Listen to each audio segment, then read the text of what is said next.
نعمتان مغبون فیہما کثیر من الناس الصحۃ والفراغ۔ محفل درس حدیث میں آپ سبوں کا پھر سے استقبال ہے۔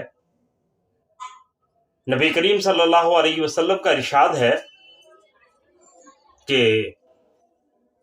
دو نعمتیں ایسی ہیں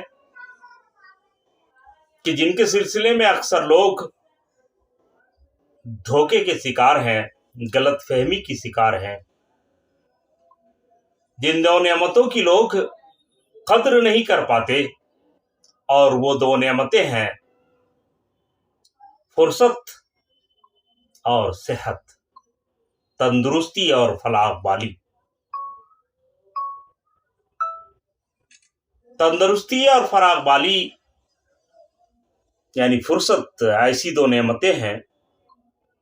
کہ جن کے بارے میں اکثر و بیشتر لوگ ایک طرح کی ناقدری کا انداز اپنائے ہوئے ہوتے ہیں۔ جب لوگ صحت مند ہوتے ہیں، جب لوگ فارغ ہوتے ہیں، ان پر ذمہ داریاں نہیں ہوتی، اور ذمہ داریوں کے سلسلے میں ان کی مصروفیات نہیں ہوتی، تو ایسے وقت میں لوگ ان نعمتوں کی قدر نہیں کر پاتے۔ لوگ تندرستی کو اور فرصت کو ہلکے میں لے لیتے ہیں، اور ان کی ناقدری اس طرح سے کرتے ہیں کہ نہ تو وہ دین کا کوئی کام کرتے ہیں اور نہ ہی دنیا کو کوئی کام کرتے ہیں، حالانکہ وہ صحت مند ہوتے ہیں، ان کے پاس وقت ہوتا ہے، ان کے پاس فرصت ہوتی ہے، اگر وہ چاہیں تو بہت کچھ کر سکتے ہیں۔ ان کی صحت، ان کی توانائی، ان کی تندرستی، اور ساتھ ساتھ ان کی فراغ بالی، بے فکری اور دنیا کے جھنجھٹوں سے ان کا پاک ہونا، یہ انتہائی غنیمت کا موقع ہوتا ہے، انتہائی گولڈن پیریڈ ہوتا ہے انسانی زندگی کا۔ لیکن لوگ ایسے وقت میں، جبکہ ان کو ان نعمتوں کی قدر کرتے ہوئے اپنی دنیا اور آخرت سنوارنا چاہیے، اکثر لوگ غفلت میں رہتے ہیں اور ان نعمتوں کی قدر نہیں کر پاتے، اور پھر جب وہ مسائل میں الجھتے ہیں، وہ کاروبار میں الجھتے ہیں، وہ ڈیوٹی میں الجھتے ہیں، اور ساتھ ساتھ ان کی صحت جواب دینے لگتی ہے، تندرستی بیماری میں بدلنے لگتی ہے، ان پر بڑھاپا آنا لگتا ہے، وہ کمزوریوں کا شکار ہوتے ہیں، تو پھر ان کو اپنی صحت یاد آتی ہے، اپنی فرصت یاد آتی ہے، اور وہ چاہتے ہیں کہ کاش تھوڑے فرصت کے لمحات مل جاتے، کاش میں تندرست ہوتا، میرے اعضاء سلامت ہوتے، میں قوی الجثہ ہوتا،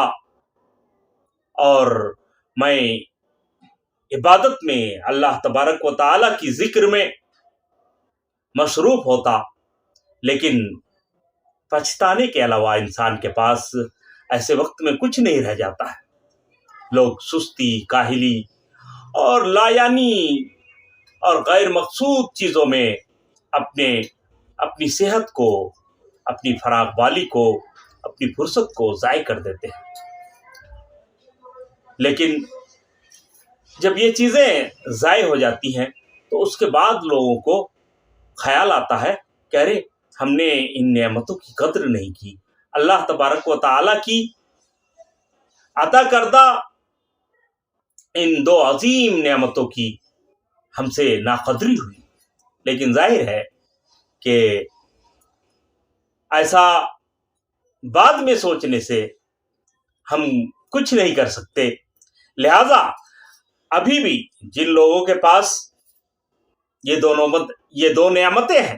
اور جو ان دو نعمتوں سے بہرہور ہیں، جن پر ذمہ داریاں نہیں ہیں، جو صحت مند ہیں، جن کی مصروفیات بہت زیادہ بڑھی ہوئی نہیں ہے، جن کی ذمہ داریاں بے حساب نہیں ہیں. ان کو